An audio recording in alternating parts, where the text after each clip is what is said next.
Hello, everyone, and a very, very warm welcome to all of you. I would like to thank each one of you for being a part of the 16th Marketing Conclave organized by Internet and Mobile Association of India and powered by Z5. This event is spread across 2 days with 4 parallel tracks and over 50 knowledge sharing sessions.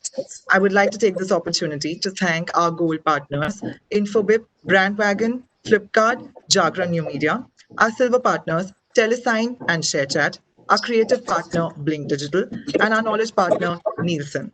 Wow. So without any further ado, I would like to commence with our next session. This session is a panel discussion on the topic Selling to the Aspiring Class. For the same, I would like to welcome our moderator, Mr. Gulrez Alam, Chief Investment and Strategy Officer, AFL, and our esteemed panelists, Mr. Manish Chaudhary, co-founder, Wow Skin Science, Ms. Malika Dutt Sadani, founder and CEO, The Moms Company, and Ms. Molly Kapoor, Head of Marketing, Aditya Birla Sun Life Mutual Fund. We welcome all of you, and I would now request Mr. Gurrez to please take over the session. Thank you. Thanks, Garima. And thank you, IMI, for organizing the 16th edition of the Marketing Conclave. Before I start talking about the topic, the topic is selling to the consumer and the aspirant class. Let me ask the panelists with a fun question. What is the best and the worst purchase you've made online?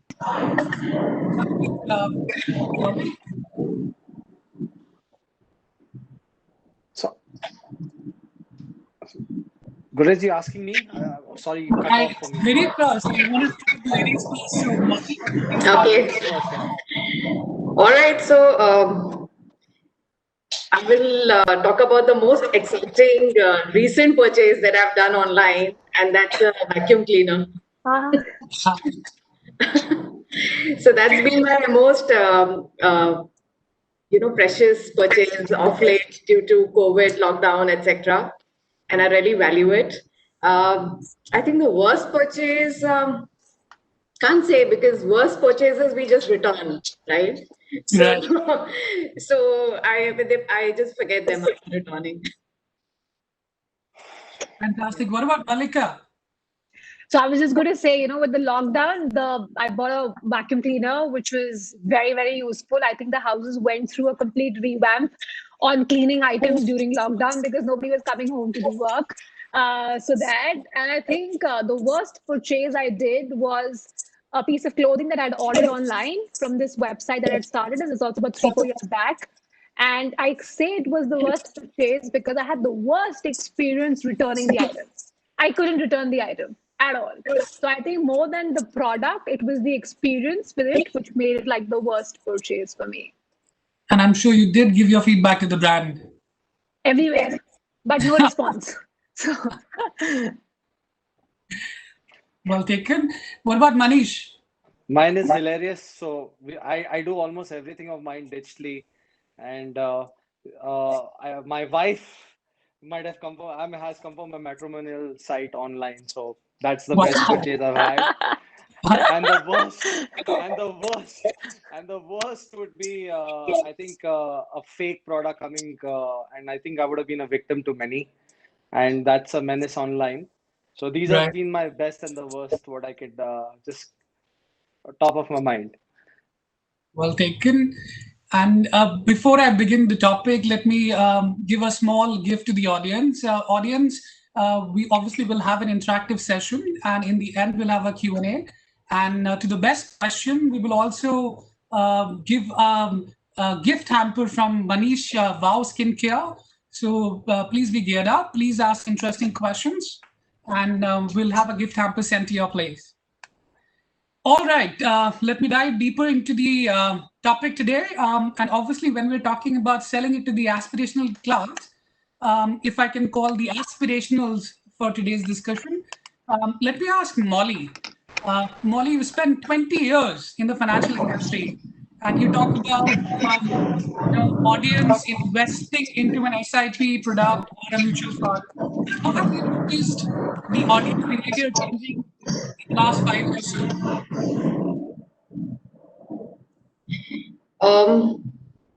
Sorry, I didn't get your question. Your voice was breaking a bit. Yeah, there was some background noise. I was saying that you've spent 20 years in the financial industry, and I'm sure you have seen consumers' perception online evolving. How do you Yeah, define yeah. your aspirational class, and what has been the changes in the last 5 years? Yeah. See, from a behavioral point of view, I observe, a lot of changes, aided by technology. So it's more like there's a push and from the digital end and from the technology end, and hence the behaviors are changing a bit, right? So the surface behaviors are definitely changing. What I have observed is that, like, coming from a mutual funds space, it was very difficult to explain mutual funds earlier to prospects, right? It was not a subject that was easily understood or easily discussed also. However, what I've observed in last couple of years is that it's really become fancy, and it's gaining that space that it deserves slowly over a period of time. And really, thanks to the digital platforms, because the reach has increased. It has so many modes to explain the concept, and obviously the reach can be much larger through digital, right? So yeah, so I think from an average age of, let's say, 35 to 45 as our TG. Now the TG has become 30 to 40 as our core TG. So that says a lot, right? That a lot of youngsters are interested. It's become a little fancy to talk about mutual funds.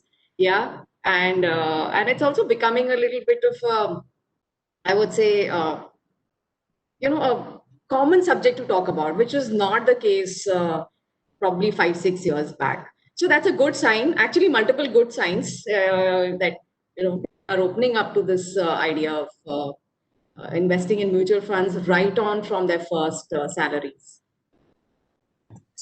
If I talk about 5 years back, Molly, what percentage of your business was coming from all today? Oh, it was very limited. I mean, there's a drastic change. If I talk about today, it's 100% online, thanks to Wow. COVID, right? Yeah. Yeah. So that's the change. So now you can imagine, if it was, and back then I think it was about 10 11% was online. So that's been the rapid change that we've seen in the last 4 to 5 years, and it's phenomenal. It is absolutely. All right, Yeah. Malika and Manish, you both run a business which is digital first, which essentially means you're only selling digitally, right? Yeah. Let me ask this question to Malika. Malika, how do you see your target audience and the changing behavior? So I think, for us, we've got our target audience starts from around 27 years of age, and goes up all the way about 35, 40 also at present point of time, right? So it starts off with when you get pregnant and then go on. I think what's changed a lot over the last couple of years is the fact that people have got very comfortable with shopping online. About 5 to 6 years back, people were still hesitant to put in your credit card details. They would be like, I don't know how safe it is, how safe it is not. But with more avenues opening up and making payments more easier to be done online, and also at the same point of time, availability of internet to literally everyone across the country is both which is sort of fueled in to help the business grow online as well, right? So the access is not just restricted to just buying it from your local kirana shop, but then you can reach out to Amazon, and Amazon or Nykaa or First Try Flipkart taking on the role of your nearby supermarket, which is what's like really changed. Now people see them as their partner for shopping. So that's the first change over the last 5 years. And COVID has completely taken it to another level because there's a massive discomfort for people to go out and shop. And whatever you can sort of shop online gets shopped online. So that's seen a surge also because of COVID in the last 5 months as well. I'm sure. And you mentioned an interesting point about internet being available in India. So interesting question for the audience, and this is one of my favorites. In 2017, the Geo was launched in India, right? And before 2017, or let's say I should say till 2017, there were 160 countries which were measured in terms of data consumption per capita. And out of those 100, audience, what's our rank today in terms of data consumption per person in India in 2020? I'll wait for the answers. Anyways, let's move on to Manish. Very interesting, Manish. I read that you have no background about the FMCG business before starting your Wow Skincare business. And the way you started it's a fascinating story. The way you started this business is by analyzing the consumer search behavior or the patterns online, right? Tell us more about that, and then I'll ask you questions about your audience online. Thanks for the introduction. Just talking about the basics first, I think India has changed a lot.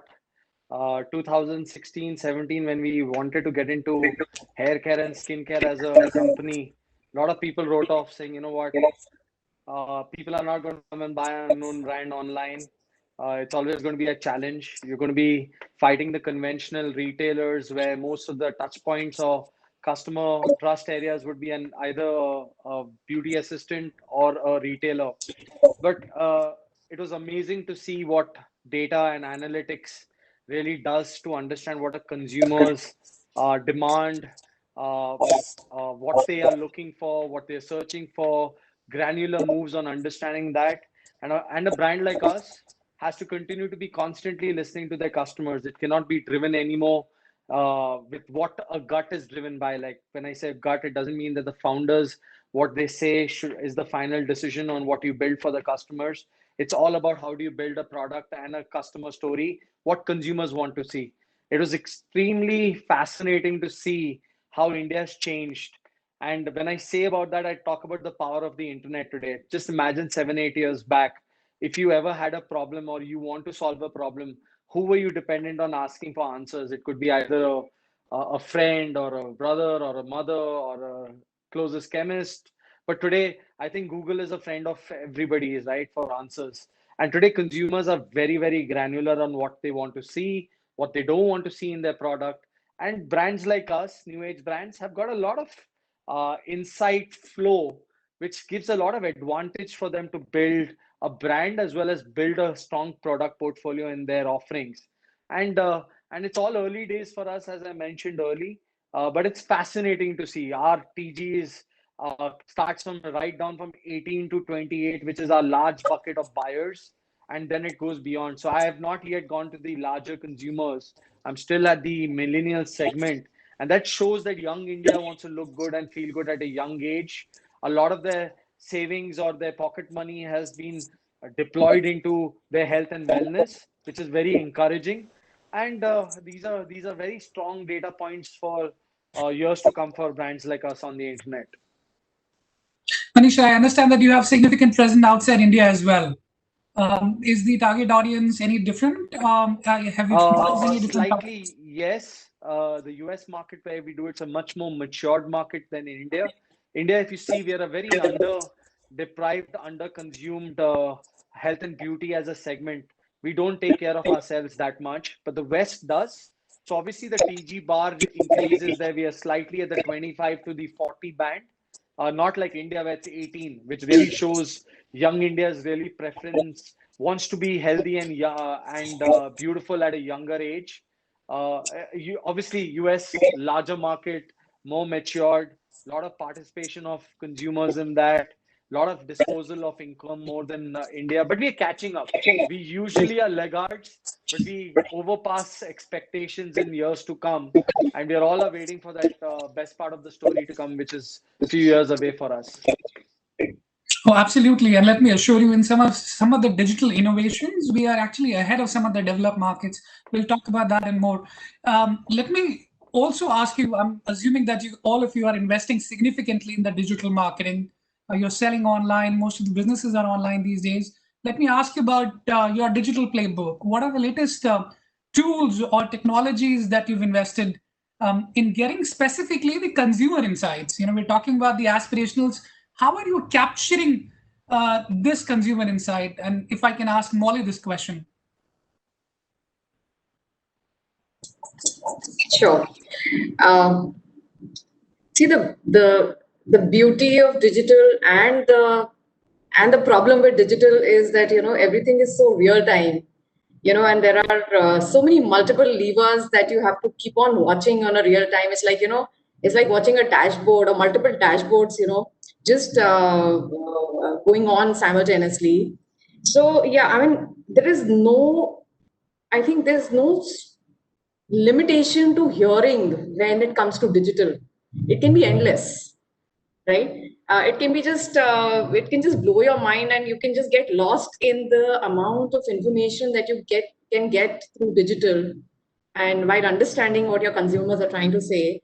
And therefore, it is important that we narrow down on certain things that we really want, which are brand relevant, and then we understand what is the consumer behavior.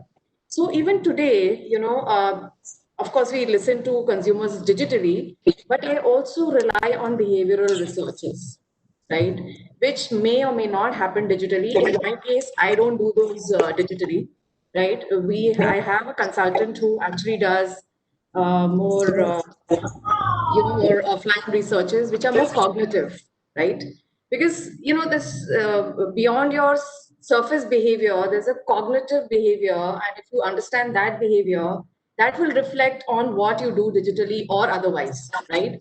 So I normally pair the two. We do cognitive research, we do polys, but we also, of course, continuously keep looking at dashboards that are, so some of the ways, like of course, keywords are one of the things, and have an agency which is continuously listening to the customers.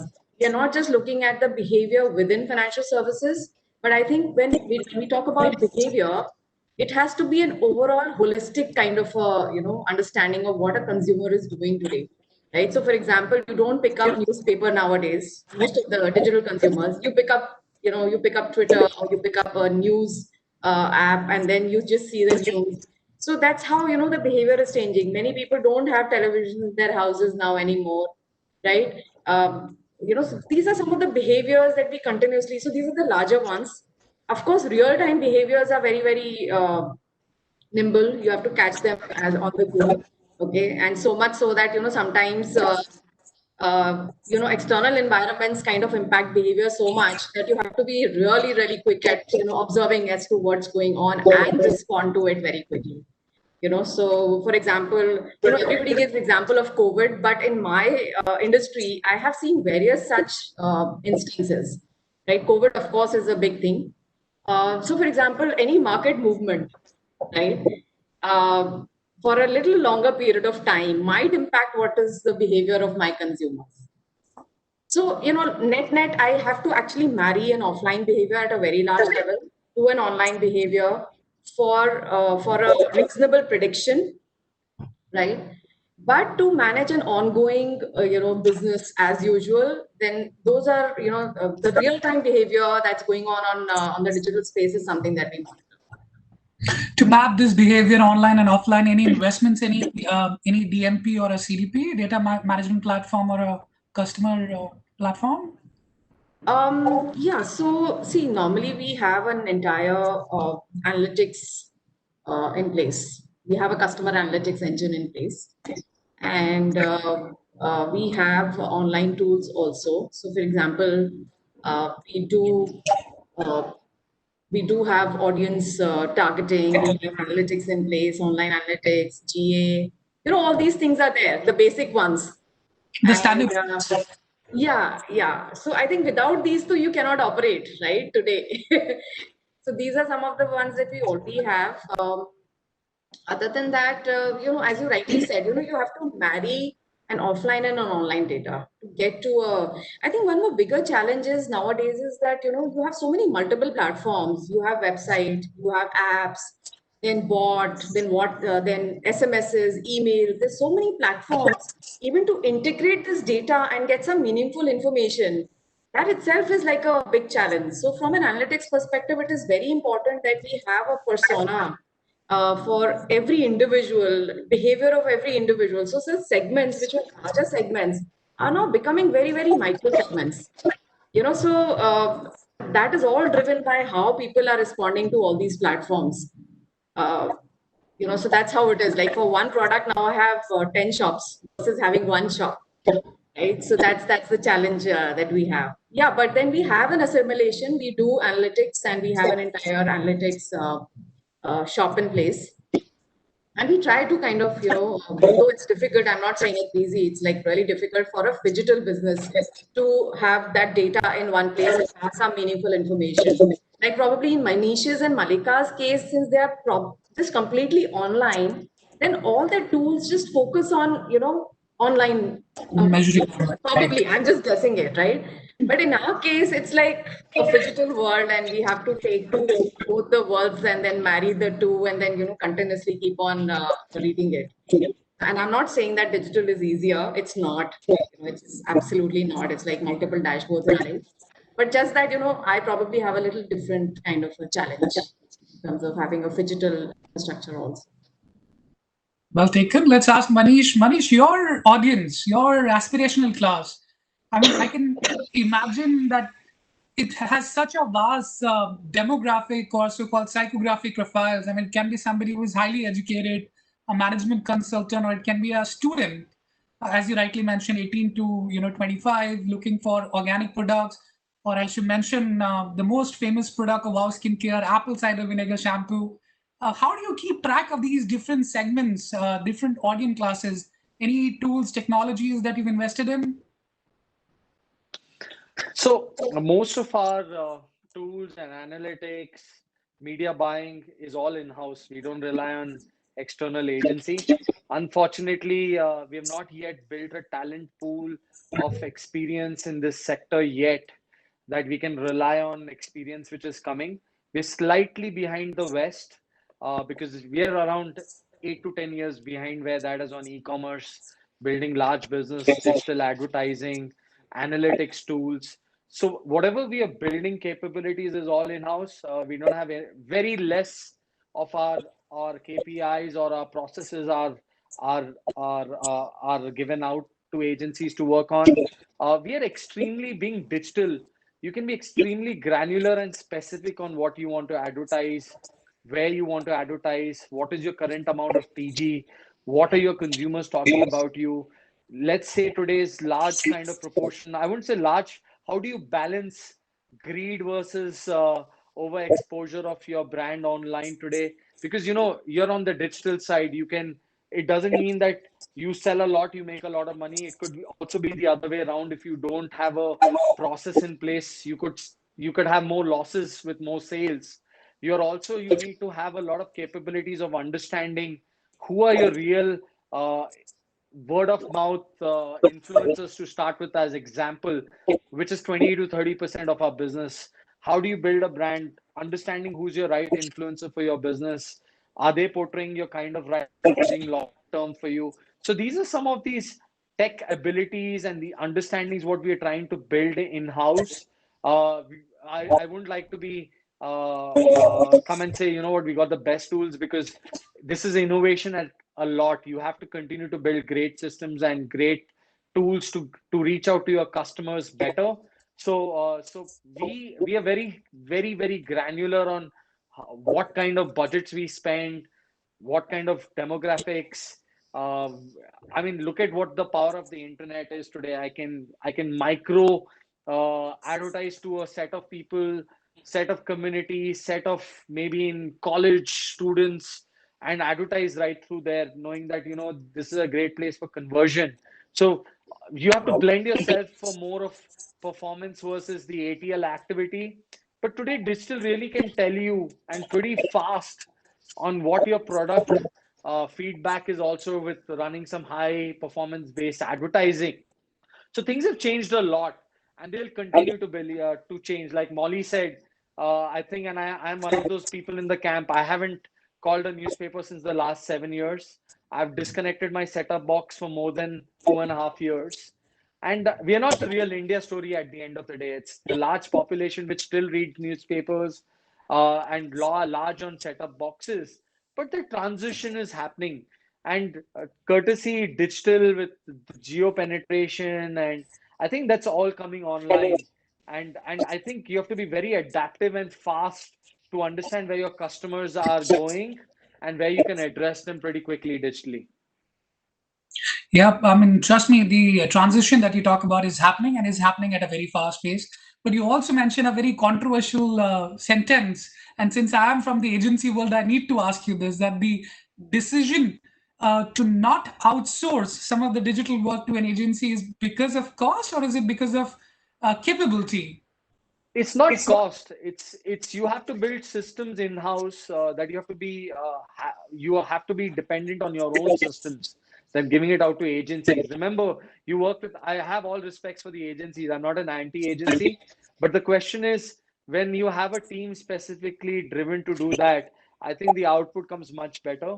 I think the agency, once they take credit of few that we've got an account for this, I see pictures of then going to your competitors with your logo and what they have done. So I like to keep some of the unique aspects. And remember, data has to, by law, also be sitting in your own custody and not being manipulated outside. But we are always open to agencies' work, all respect to them. But I think businesses which are very digitally first should have these kind of capabilities in-house. And 95% of our digital transaction, marketing, whatever we do is done all in-house. Respect that. All right. Moving on to Malika. Malika, I assume that you're still selling online, right? It's completely online without any physical presence. And given the COVID scenario, I'm assuming it's totally online, right? So, So about how do you 95% of capture? the business is online. Okay. My question is, how do you capture these, specific TG that you're targeting, which is mothers, early mothers, and babies? How do you capture this information, aspirational information, and what are the tools and technologies that you've invested in? So, I thrive on data. So I think the engineer in me needs data to sort of move ahead, right? As I completely agree with what Manish said. We don't have agencies on board, but I have a lot of tools in place that help me get insights and data for consumers. And I broadly sort of put them in two different buckets. One's a bucket of feedback, which is feedback on your current products and the acceptability of the product, how the product is doing, what they like, what they don't like about it. And the other part of it is on market research. What's trending, what's not trending, what's getting searched, who is the person, what are the concerns that a consumer of yours has, what are the most searched terms, not just from a product perspective, but also from a content perspective. So these are the two buckets in which we use different tools and data apps to kind of get the information. So for feedback, what we do is we have social listening tools, which do a lot of listening online and keep on throwing information on what people believe about the brand, what is the sentiment of the brand, what are the, what's the most searched thing about the brand, how's the competition tracking against you. For feedback, of course, you get a lot of feedback on online portals, which is sent out as responses. But we also have a tool called Feedback 5, which throws us information constantly on what the consumer is doing, and you take data from them. Other than that, I have a 10-member customer care team. And the customer care team reaches out to people individually because the segment that we are in, it's a very high consideration segment, selling to expecting moms and babies, right? So there's a lot of conversation that's sometimes needed, which is, I think, as a kind of a replacement to physically trying the product offline. So we do a lot of conversations in terms of reaching out to the consumer on a daily basis. So we have about 700 chats almost daily across all our social/website as a platform, right? So that's more on the feedback front.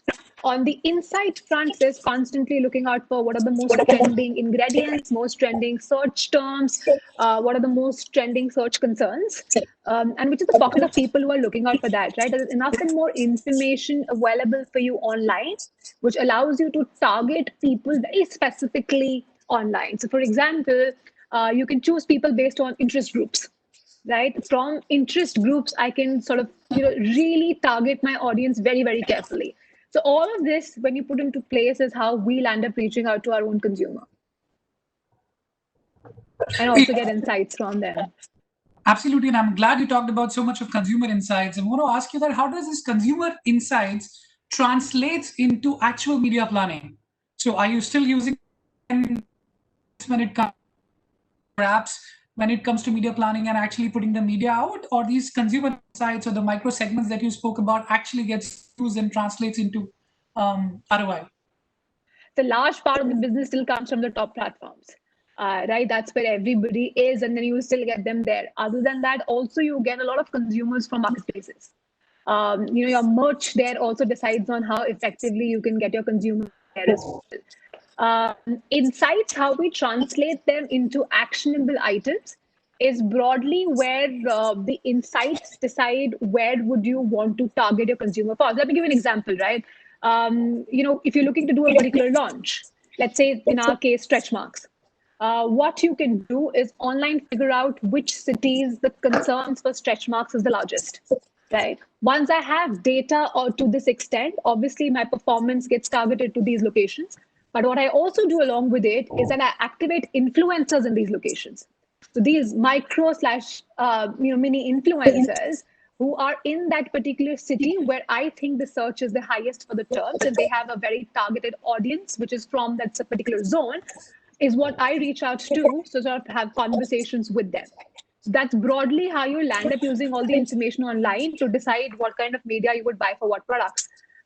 Baby is more, of course, pan India, but there are certain products where the requirements, for example, if you take hair oil, very high market for it in a particular zone.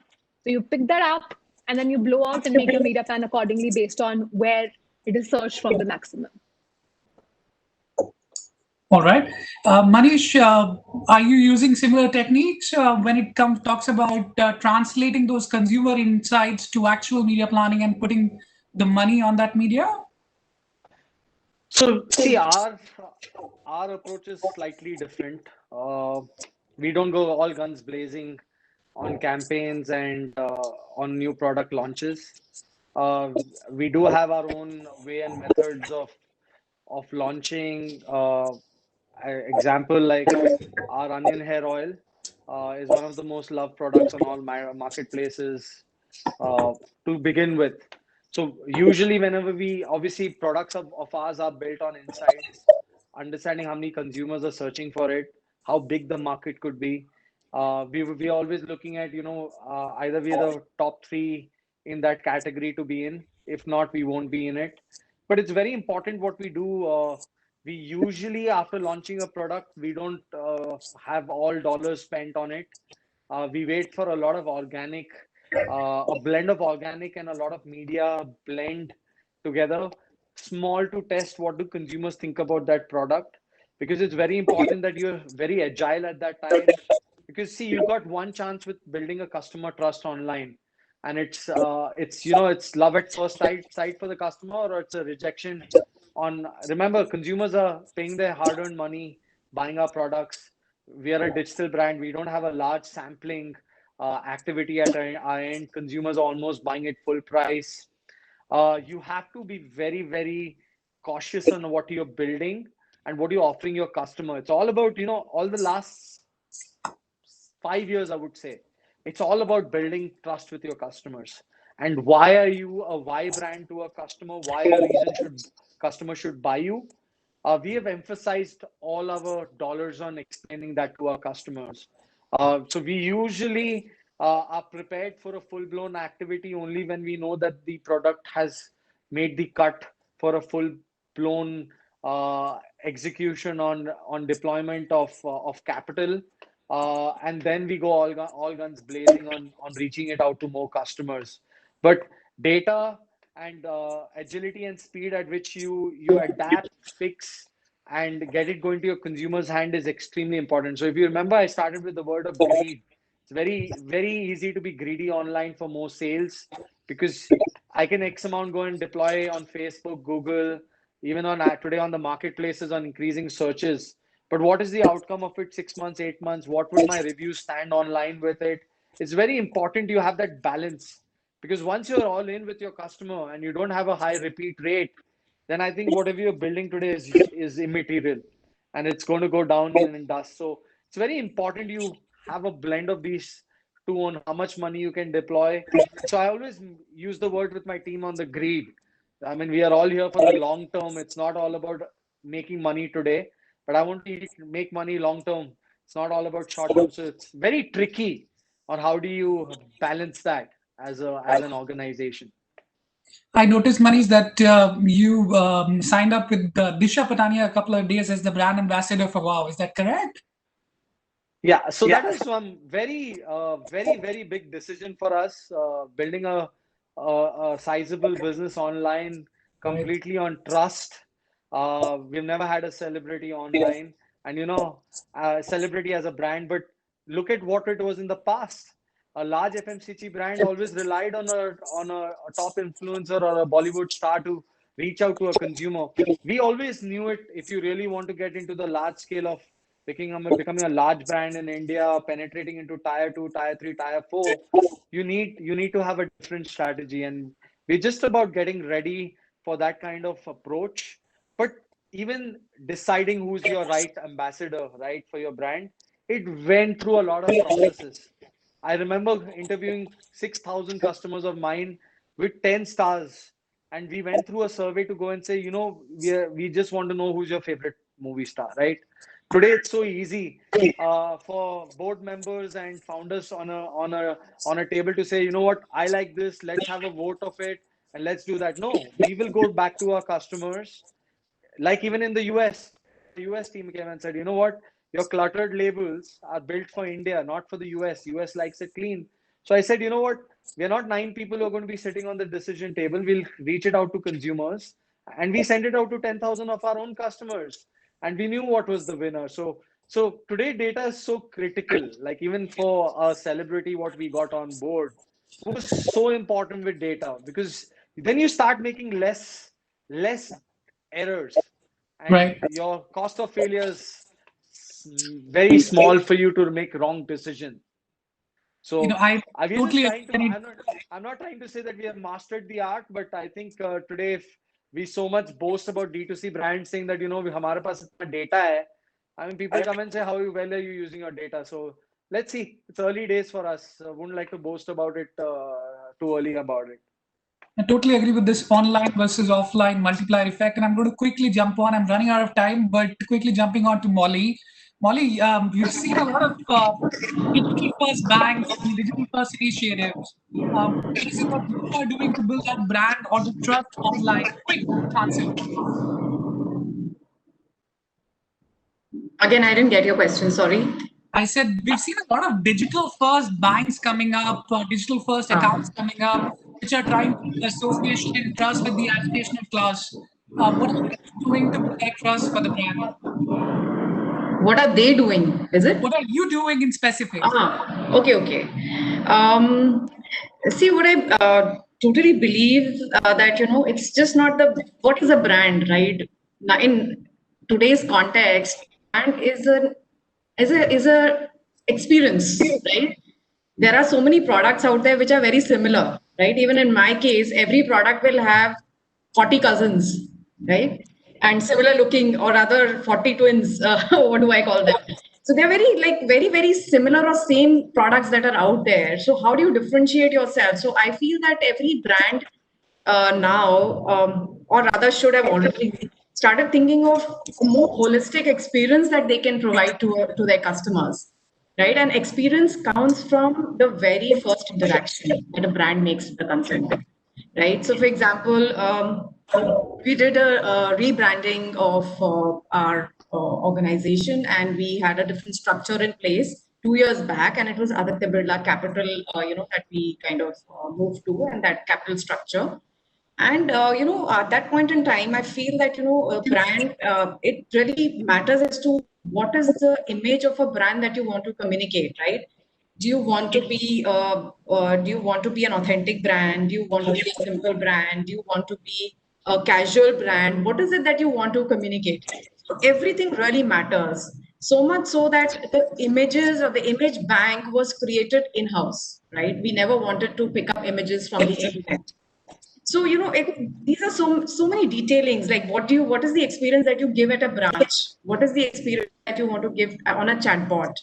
And it's not just about the buying experience. It's also about it's about the entire journey. Like how do you kind of give options to people? If you're a friendly brand, for example, if you want to be an easy brand, then what is it that you want to like? Do you have policies which are friendly, which are easy to execute? Is return possible, not possible? All these things, really matter. So I really believe in being authentic in whatever you are. If you're not friendly, it's fine, right? but then don't say that, oh yes, we are friendly, and not execute on it. So I feel brands have to be really authentic, really have, and only then the trust is maintained. Well, I have a lot more questions, but I think we are out of time already. Thank you, panelists. Thank you for being here with me today. Over to you, Garima. Thank you, Gurresh. Thank you to each one of our esteemed panelists. This was indeed a very insightful session and very, very interactive. I think all of us has taken very good learnings from this, and we will see all of you and the audience at another remarkable session soon.